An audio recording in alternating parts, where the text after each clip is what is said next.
Hello, community. This is Alex with another pep talk. Um, I've had policing on my mind a lot lately, possibly you too, because there's been a lot of high profile cases of violence done by the police onto people of color. Uh, Dante Wright, uh, most well known, but there have been a few others as well. And then also the murder trial for George Floyd uh, and the police officer who killed him last year. So I suspect this is going to be another summer of actions, another summer where we're talking about defunding the police and what that means. So I want to talk a little bit about what defunding the police means for families.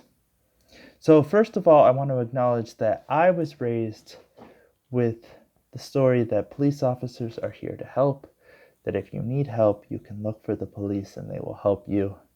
I know that's not true for everyone, that historically and contemporarily, people have been treated unfairly by the police, and for that reason, they're not always seen as helpers, and that is fair and true. And if you are one of those people who were raised in a community where the police are not their helpers, you may understand immediately why we talk about defunding the police.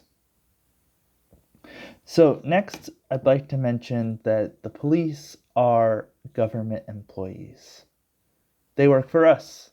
They work for our cities, our counties, those are sheriffs, the state, the California Highway Patrol, and then federal police. That might be the FBI or marshals or other types of police officers. But they work for us. Our tax dollars pay for their budgets and their salaries, and so they should work to treat everyone fairly and work for justice, just like any other government employee. And when they break the law or do something wrong, they should be held accountable, just like we expect the Parks Department or the Department of Education or any other department in the government should work to uphold the law and be held accountable when they don't.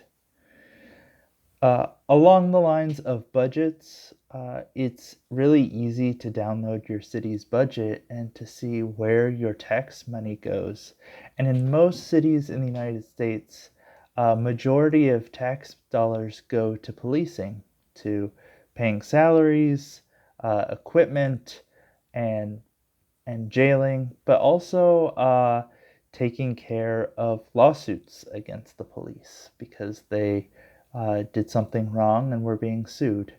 Um, so I encourage you and your family to look up your city's budget and see where policing falls in priority. We all know that budgets are a moral document.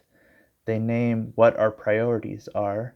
And so looking at where policing compares to schooling, parks, public housing, job training centers, after school programs. Is this where our priorities lie? Is this the city we want to live in where we put policing first, or do we put education and art and childcare as our top priorities? Next, we're talking about reform. So a lot of the jobs that police are expected to do, they're not adequately trained for. So imagine if someone was having a mental health crisis, and instead of calling the police, we call a trained mental health professional who knows how to uh, decrease the stress of the situation and get that person help. Um, my bike was stolen a little while ago and was found and returned to me, and that's really nice. And I'm really glad for that. But I also wonder what would have happened if, like, a social worker was able to help the bike thief get what he needed so that he didn't feel the need to steal my bike. Um, there are a lot of ways that we can serve public health and safety that doesn't involve a badge and a gun. So we're talking about taking money away from policing and putting it in other social welfare programs.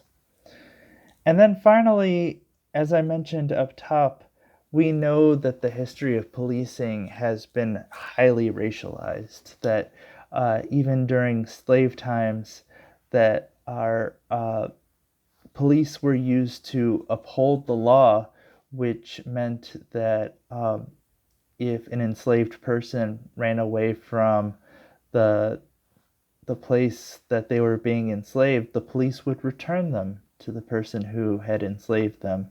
The police were upholding unjust Jim Crow laws.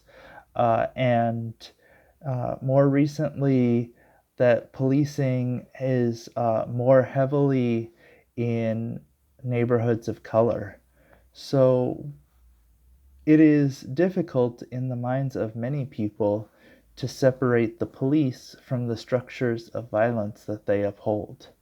So, for us who have been working on dismantling police structures and structures of violence, it is not terribly surprising when we hear that another person of color has been injured or killed by the police. And so there are a lot of resources. I'm going to put some down in the show notes. But for families with older kids, I recommend checking out the Netflix documentary called 13 by Ava DuVernay. And it really lays out the history of racial violence in policing and prisons. It's a good way to spark conversation and to think about what a just and equitable world would look like with fewer police. So I hope we keep doing good work of challenging the stories that we were raised with, questioning where our government's priorities lie, and pushing for more justice, equity, compassion, and peace. I hope you all have a great week and know that we are proud of you. Keep taking good care of yourselves and each other. And until we meet again, remember that we love you.